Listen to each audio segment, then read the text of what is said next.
à tous, j'espère que vous allez bien. Je suis super contente de vous retrouver aujourd'hui pour parler de notre sentiment d'illégitimité ou syndrome de l'imposteur, comme on peut l'appeler aussi. C'est un sujet que j'ai traité en live cette semaine avec les mamans de Just for Mum, comme je le fais tous les mois, et qui finalement, je me rends compte, concerne quand même pas mal de femmes de manière générale dans le milieu pro, mais aussi dans la sphère perso.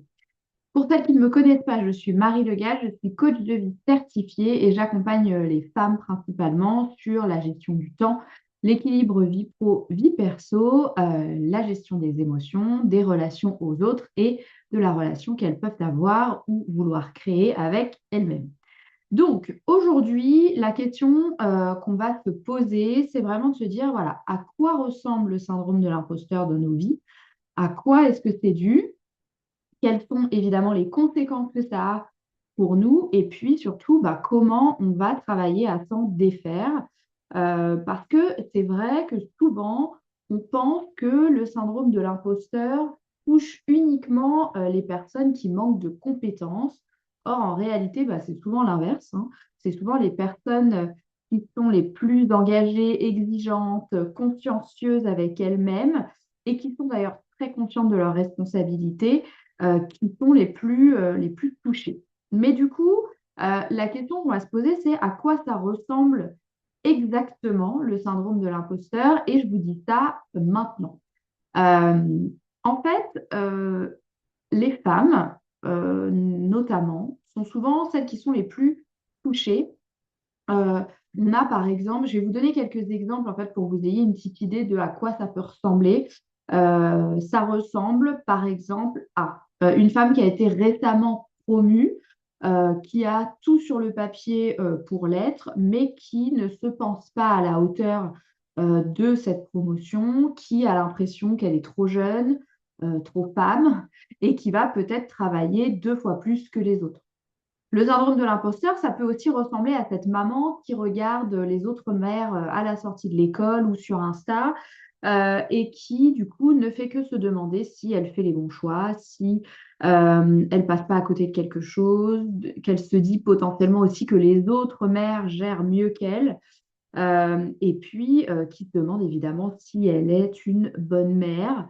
Euh, Ça peut aussi ressembler à une femme qui va minimiser toutes ses réussites, qui pense qu'elles ont juste eu un petit peu de chance, que les étoiles s'étaient alignées et que en réalité, en fait, c'est pas si dur que ça, que tout le monde peut le faire et que finalement, il n'y avait pas grand mérite à ce qu'elles avaient accompli.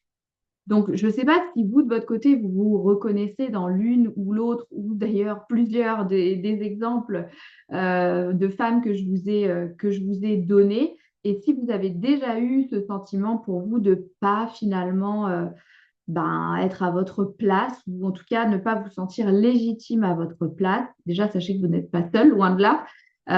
Et que ce qu'il faut comprendre, c'est que le syndrome de l'imposteur, de manière générale, ne consiste pas seulement à douter de soi, il consiste aussi à refuser de voir sa propre valeur. Et vous me direz, bah oui, t'es bien gentil, mais d'où ça vient tout ça? Comment ça se fait qu'on fonctionne de cette façon? Et pourquoi, en fait, on se retrouve à vivre de cette manière? En fait, ça vient de plusieurs facteurs.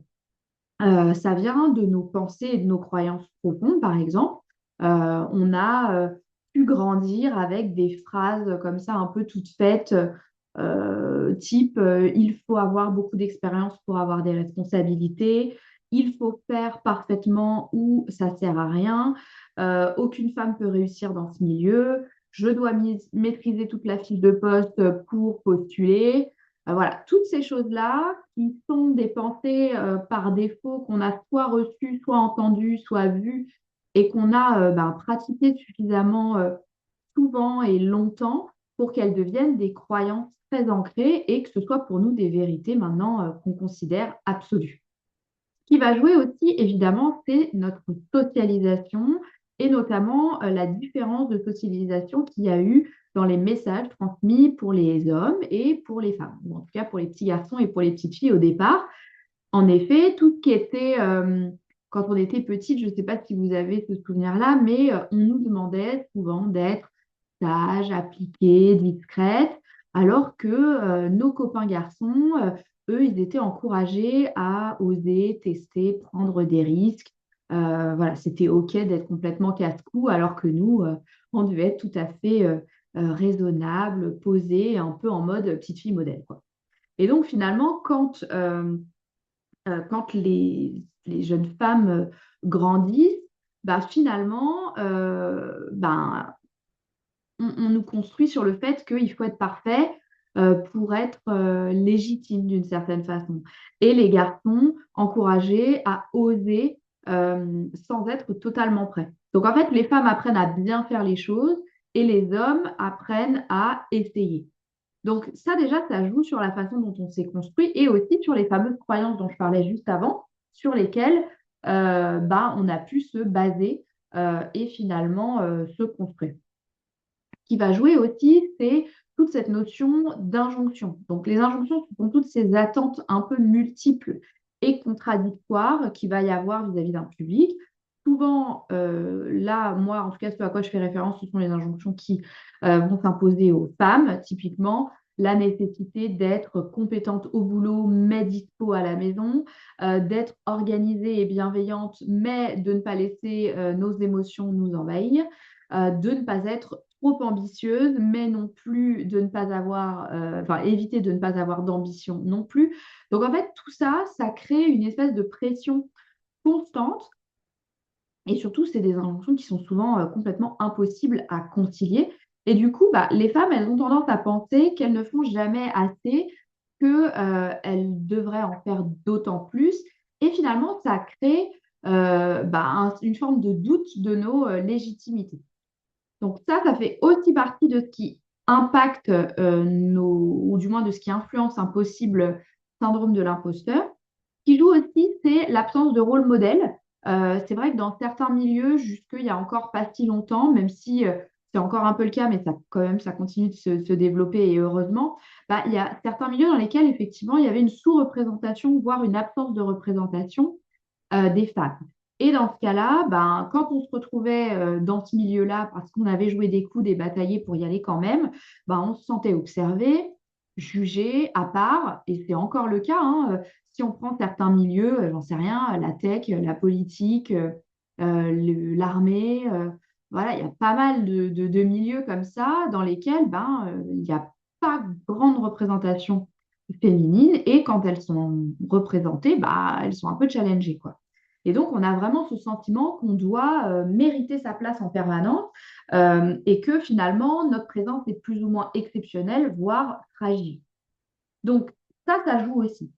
Enfin, ce qui va jouer également pour terminer, et j'imagine qu'il y a aussi d'autres facteurs que peut-être je n'aurais pas mentionnés, mais c'est la perception des réussites.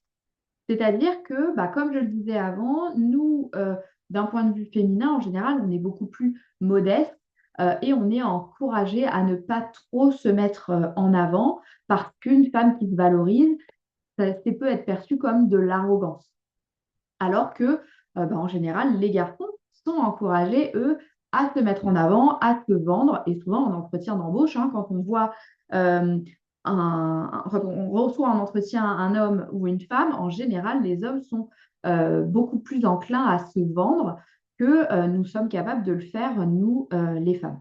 Donc, le fait d'avoir le sentiment que si on communique nos réussites, si on se met en avant, bah, on est perçu comme arrogante, bah, du coup, on va avoir tendance à minimiser au contraire nos succès, nos réussites, nos victoires. Et ça joue aussi dans la présence du syndrome de l'imposteur. Le syndrome de l'imposteur, de manière générale, ne dit pas la vérité sur nos compétences. Il révèle surtout la manière dont on regarde nos réussites. Et ça, il faut le comprendre parce que ça ne sort pas de nulle part. Toutes ces notions de syndrome de l'imposteur, on vient de le voir, mais c'est un vrai frein dans nos vies. Et on a tendance, nous, à attendre d'être légitime, finalement, pour agir. Et du coup, bah, tout ça, ça a des conséquences. Les conséquences du syndrome de l'imposteur, à nouveau, il y en a plusieurs. Il va y avoir l'épuisement, parce que évidemment, on va surcompenser en travaillant plus que nécessaire. on va vérifier 1 milliard de fois, on va contrôler, on va se relire. Donc, en fait, on crée une pression qui est quand même assez importante et surtout, on va rester dans le contrôle un maximum. Donc, évidemment, ça va créer de la fatigue chronique, une fatigue émotionnelle, une fatigue mentale. On va parfois pouvoir parler de burn-out aussi. On a difficulté aussi à lâcher prise. On peut être un peu plus tendu, irascible. Et puis, du coup, ça peut créer des conflits aussi dans nos sphères pro ou personnelles parce que forcément, c'est assez intense. La deuxième conséquence à tout ça, c'est qu'on va avoir tendance à se limiter. On va se limiter parce qu'on ne va pas oser, j'en sais rien, demander une augmentation de salaire ou une promotion. On ne va pas postuler à différentes opportunités. En fait, on va s'auto-censurer parce qu'on doute de nos capacités à y arriver. Donc, on va se limiter. Ce qui va jouer aussi, c'est que forcément, à force d'avoir cette petite voix dans la tête depuis trop longtemps qui nous dit qu'on n'est pas capable, qu'on n'est pas valable, etc., on va fragiliser notre estime de soi avec des pensées qui deviennent des croyances à notre sujet et qui finalement vont alimenter un peu tous les jours le fait qu'on ne se sent pas à la hauteur. Donc forcément, quelqu'un à qui on dit toute la journée, tous les jours, qu'elle est trop naze et qu'elle ne va pas y arriver, forte est à parier qu'elle ne va pas réussir à prendre des opportunités, à saisir en tout cas, ou à créer des opportunités pour elle, parce que clairement, elle ne le voit pas comme une possibilité. Autre point, on ne va pas savourer nos réussites. Comme je le disais tout à l'heure, on va attribuer ça facilement à la chance, à l'alignement des étoiles, au hasard, et on va minimiser en disant que c'était à la portée de chacun, que c'était hyper facile. Et du coup, on ne va pas récolter la satisfaction de nos réussites, qui va nous encourager à continuer de tester de nouvelles choses et à oser. Donc forcément, on est un peu dans un cercle vicieux. Ce qui va être aussi conséquence de ce syndrome de l'imposteur, c'est cette espèce d'hypervigilance, de peur qu'on va avoir d'être démasqué en permanence. Donc, avoir vraiment cette sensation que un jour ou l'autre, les gens avec lesquels on bosse ou avec lesquels on est vont se rendre compte qu'on n'est pas la personne qu'on a l'air d'être et que les masques vont tomber et qu'à un moment donné, ça va être la pagaille. Donc, du coup, ça, c'est pareil, ça crée pas mal d'anxiété, ça crée de la peur, ça crée de l'épuisement. Et forcément, on ne va pas tout à fait être soi-même dans ses baskets non plus très à l'aise dans le quotidien. Ce qui va jouer aussi, c'est que ça va déséquilibrer nos relations. Pourquoi? Parce que je le disais, on n'est pas soi-même. Donc, on veut faire plaisir, plaire, convaincre, etc. Et du coup, on va accepter trop de responsabilités. Là où on va potentiellement pas être en capacité de répondre, on va dire oui à tout. On va poser aucune limite parce qu'on a le sentiment qu'on doit prouver 2 fois plus que les autres. Donc, en fait, le syndrome de l'imposteur, ce n'est pas seulement un doute passager, ça devient un vrai cercle vicieux qui nous fait mettre vraiment en question notre valeur. Or, quand on observe les personnes qui sont concernées, on se rend compte que ce n'est pas un problème de manque de réussite, mais que c'est un vrai problème de ne pas reconnaître que cette réussite vient de nous. Et du coup, ça, c'est un vrai sujet parce que finalement, on ne met pas le curseur au bon endroit. Et du coup, ça détraque un petit peu tout le reste et ça crée vraiment ce cercle vicieux, comme vous pouvez l'imaginer avec les points que j'ai évoqués juste avant. Alors, du coup, vous allez me dire, mais comment on fait pour se défaire de ça? Plusieurs pistes à nouveau que je vais vous évoquer. Donc, déjà, l'idée, c'est, premier point, d'essayer de sortir de la comparaison dépréciation. Parce que, comme je donnais l'exemple tout à l'heure de la maman qui se compare aux autres mamans de l'école ou aux nanas d'Instagram, forcément, la comparaison, elle va avoir lieu et on va avoir tendance à se déprécier. Or, moi, ce que j'ai envie de proposer à la place, c'est plutôt une comparaison inspirante, de se dire, voilà, qu'est-ce que je peux apprendre d'elle? Comment est-ce qu'elle, elle a, entre guillemets, euh, surmonté tel ou tel obstacle? Qu'est-ce que moi, je peux, sur l'exemple de son expérience, mettre en place pour moi pour y arriver aussi? Donc, vraiment d'avoir quelque chose qui nous tire plutôt vers le haut, plutôt quelque chose qui va nous plomber littéralement. Donc, ça, c'est un premier point qui est intéressant à envisager et à essayer de s'approprier. Le deuxième point, ça va être d'apprivoiser le perfectionnisme. Alors, pour rappel, la perfection n'existe pas. Certaines choses peuvent être parfaites pour nous, mais absolument pas parfaites pour d'autres. Donc finalement, en général, on passe beaucoup de temps et d'énergie à essayer de faire les choses parfaitement. Et du coup, bah, soit on va pédaler dans la semoule et on va se fatiguer, soit on va être dans l'inaction parce que ce n'est pas assez parfait pour être mis en œuvre. Donc, moi, ce que je vous invite à faire pour éviter d'être dans cette perte de temps et d'énergie pour un résultat qui, de toute façon, ne sera pas parfait, c'est d'envisager un peu ce mantra du fait est mieux que parfait. Donc, quelqu'un qui est plutôt perfectionniste et qui va faire quelque chose à 80% parfait pour elle, c'est déjà très bien et ça vous permet de passer à l'action plus vite. Ce que je vous invite aussi à faire, c'est à vous donner un temps limité pour faire les choses. Ça peut être à l'aide d'un petit timer. Moi, c'est vrai que j'utilise parfois cet outil-là pour justement me dire, OK, je me donne X temps pour envoyer tel email ou pour faire telle action. Comme ça, moi, je sais que je suis drivée dans mon timing et que derrière, je ne vais pas tourner en rond 15 fois à relire un email 18 fois avant de l'envoyer. Donc ça, c'est vraiment quelque chose d'important et quelque chose qui peut peut-être vous aider à vous libérer un peu de vos tendances perfectionnistes. Ce qu'il faut aussi se rappeler, c'est que la progression passe par l'imperfection et que en réalité, beaucoup de projets n'ont pas échoué parce qu'ils n'étaient pas parfaits, mais surtout parce qu'ils n'ont jamais été lancés.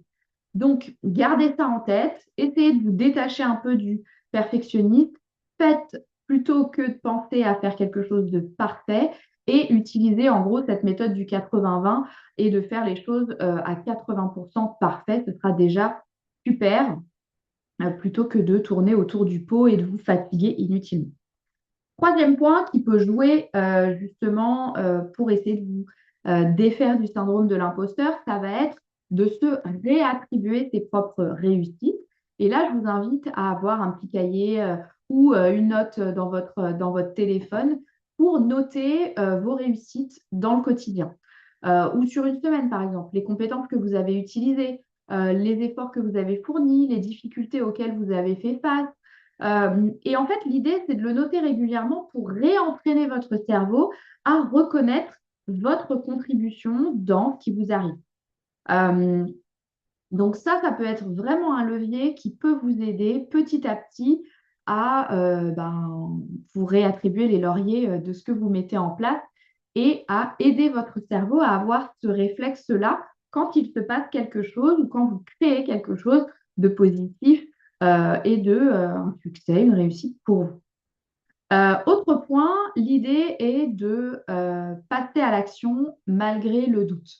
En fait, souvent, on pense qu'il faut cesser de douter pour pouvoir agir. Or, il faut qu'on soit en capacité de douter, mais d'agir malgré la présence du doute pour avancer et se développer. Parce qu'en réalité, la confiance ne vient pas avant l'action, elle vient avec l'expérience. Donc, on devient légitime en osant et en agissant.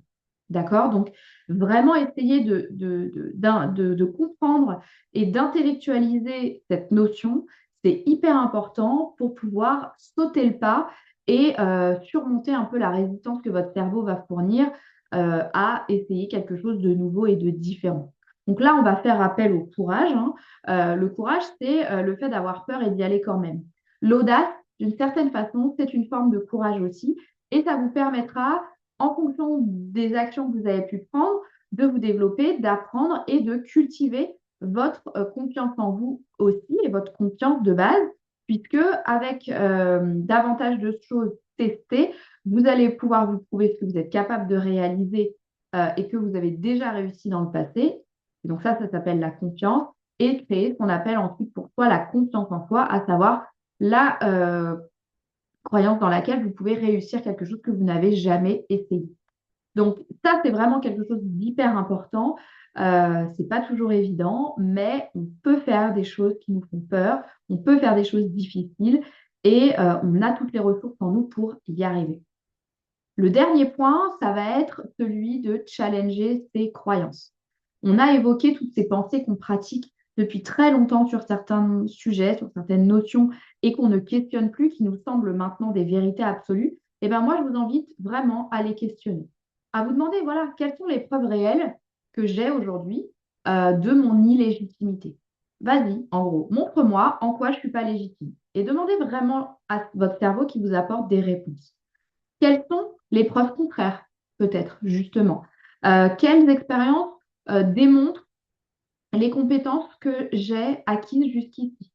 Vraiment, l'idée, c'est de vous questionner et d'argumenter en fait avec les pensées par défaut, ces croyances qui viennent dans votre cerveau, pour essayer de vous apporter des preuves concrètes de ces vérités ou de ces contre-vérités. Et que vous puissiez, vous, ensuite choisir d'en faire quelque chose de plus utile pour vous. En fait, il n'y a pas besoin d'être parfaite pour être légitime. Il y a simplement besoin d'être vous-même et d'oser avancer. Et en fait, quand on fait ça, qu'est-ce que ça change?